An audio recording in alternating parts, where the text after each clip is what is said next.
Alhamdulillah, alhamdulillahirabbil alamin. Asyhadu an la ilaha illallah wahdahu la syarikalah wa asyhadu anna Muhammadan abduhu wa rasuluh.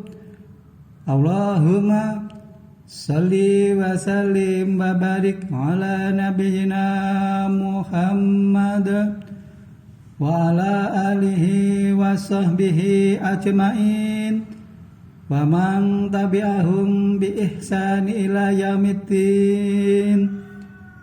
Ya ibadallah, usikum wa nafsi bi taqwallah, faqad fazal muttaqun. Qala Allah ta'ala, ya ayyuhalladzina amanu taqullaha haqqa tuqatih wa la tamutunna illa wa antum muslimun. Amma ba'du. Kaum muslimin, jamaah sekalian yang dirahmati Allah, alhamdulillah, puji syukur kepada Allah Subhanahu wa ta'ala yang telah melimpahkan rahmat-Nya pada kita semua, sehingga kita oleh Allah masih diberi kesehatan, kekuatan, kesempatan, dan nikmat-nikmat yang lainnya. Semoga kita termasuk hamba-hamba Allah yang bersyukur. Kaum muslimin, jamaah sekalian yang dirahmati Allah, Allah Subhanahu wa ta'ala telah berfirman, wa idza qara'tal qur'ana fasta'idz billahi minasyaitonir rajim. Fa idza qara'tal qur'an, apabila kamu membaca Al-Quran, fasta'idz billah, maka hendaklah kamu minta perlindungan kepada Allah, minasyaitonir rajim, dari setan yang terkutuk. Jamaah sekalian yang dirahmati Allah, di dalam Al-Quran, tepatnya surat An-Nahl ayat 98 ini, Allah Subhanahu wa ta'ala telah mengabarkan, apabila kamu membaca Al-Quran, hendaklah kamu minta perlindungan kepada Allah dari setan yang terkutuk. Kaum muslimin yang dirahmati Allah, meminta perlindungan kepada sesuatu yang bisa melindungi merupakan fitrah asasi yang melekat pada setiap jiwa manusia. Begitu pula harapan akan pertolongan dan tempat yang kokoh untuk bersandar serta menghambakan diri kepada sesuatu yang memiliki kuasa adalah keniscayaan bagi manusia. Namun hanyalah kaum muslimin yang dirahmati Allah yang dapat meletakkan itu semua pada tempatnya sebagaimana yang Dia perintahkan. Kaum muslimin yang dirahmati Allah, ayat di atas merupakan bentuk kasih sayang Allah kepada kaum muslimin, yaitu memberikan arahan dan bimbingan yang bersifat transendental, bersifat tak terduga atau secara mendadak. Allah Subhanahu wa ta'ala adalah sebaik-baik tempat berlindung dari segala bentuk diabolisme, pemikiran dan rencana jahat yang dihembuskan oleh setan yang terkutuk. Sejenak kita berpikir, yang ada di hadapan kita adalah kitab suci yang mulia, Al-Quran. Yang kita baca adalah kitab hidayah, petunjuk, dan wahyu yang terjaga. Namun mengapa Allah Subhanahu wa taala menganjurkan kita meminta pertolongan kepadanya dari musuh sepanjang zaman, musuh manusia, yaitu setan yang terkutuk? Dalam ayat ini Allah Subhanahu wa taala yang Maha melindungi menganjurkan kepada siapa saja yang hendak membaca Al-Quran agar meminta perlindungan kepadanya dari segala bentuk gangguan yang ditimbulkan oleh setan yang terkutuk. Dalam hal ini, ulama terbagi dua pendapat dalam menghukumi bacaan ta'awudz ketika memulai membaca Al-Quran. Adapun yang mewajibkan adalah Imam Atha dan Ats-Tsauri, sebagaimana yang disebutkan oleh An-Nawawi dalam Al-Majmu'. Ibnu Hazm dalam kitabnya Al-Muhalla berpendapat wajib, sedangkan jumhur ulama berpendapat sunnah. Wallahu a'lam.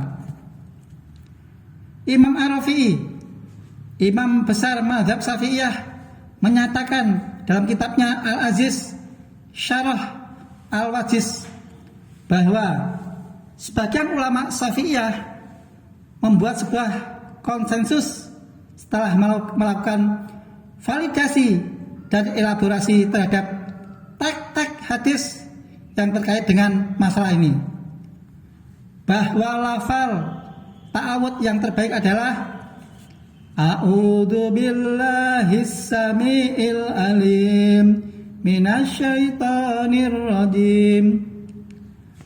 Aku berlindung kepada Allah yang Maha mendengar lagi Maha mengetahui dari setan yang terkutuk.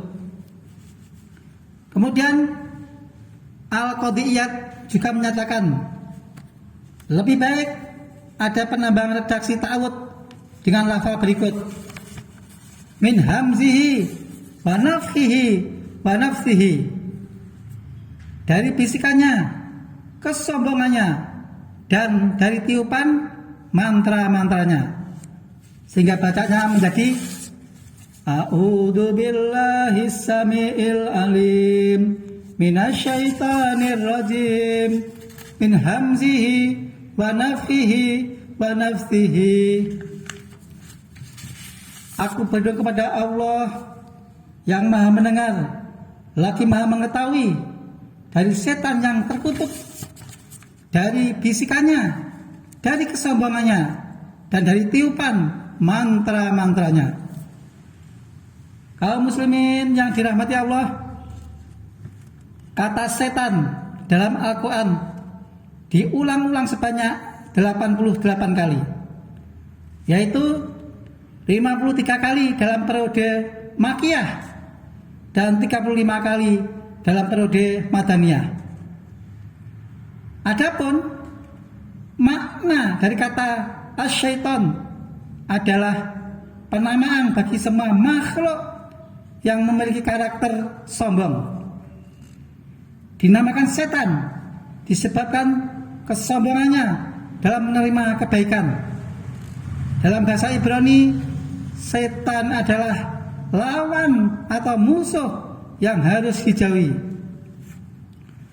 Menurut Taqiyuddin Ahmad bin Taimiyah Al-Harani dalam Majmu' Al-Fatawa, makna dari kata ar-rajim adalah yang terbuang dan dijauhkan dikarenakan kehinaan dan ketercelaannya meliputi dirinya. Ada pula yang menafsirkan kata ini dengan makna sesuatu yang dirajam dengan bola-bola api. Kaum muslimin yang dirahmati Allah, isti'adzah, meminta perlindungan kepada Allah, adalah benteng terkokoh dan senjata terampuh dalam melindungi diri kita dari serangan setan dan mengalahkan serangan setan. Sebab ketika kita menyebut dan menghadirkan Allah di dalam lesan dan sanubari, maka seketika setan akan mengecil, terusir dan terhina.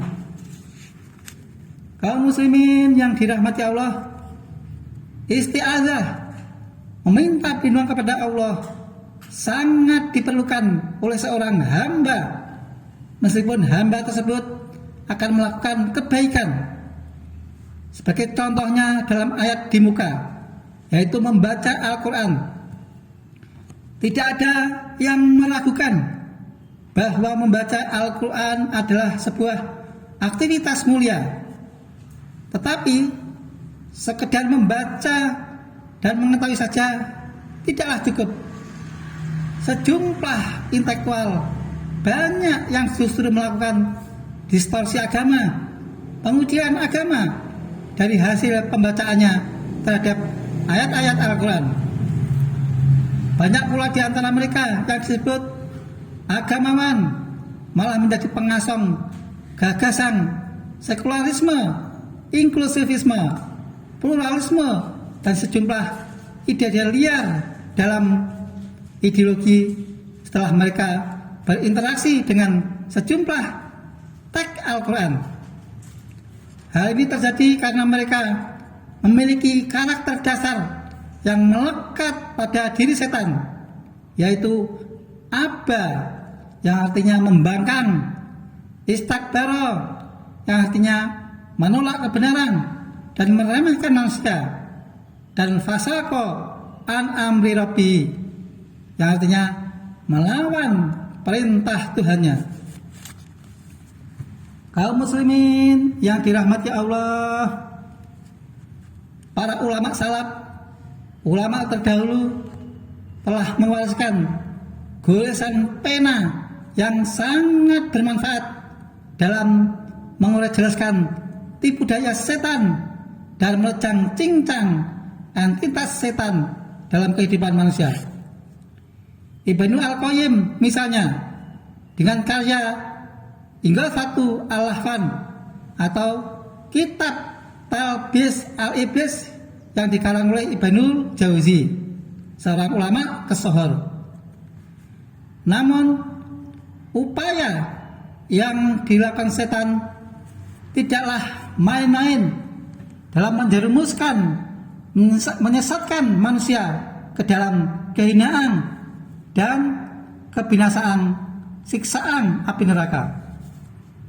Allah berfirman, "Tsumma la'atiyannahum min baini aydihim wa min khalfihim wa an aymanihim wa an syama'ilihim wa la tajidu aktsarahum syakirin." Kata setan, kemudian saya akan mendatangi manusia dari muka dan dari belakang, dari kanan dan dari kiri mereka, dan engkau tidak akan mendapati kebanyakan manusia bersyukur.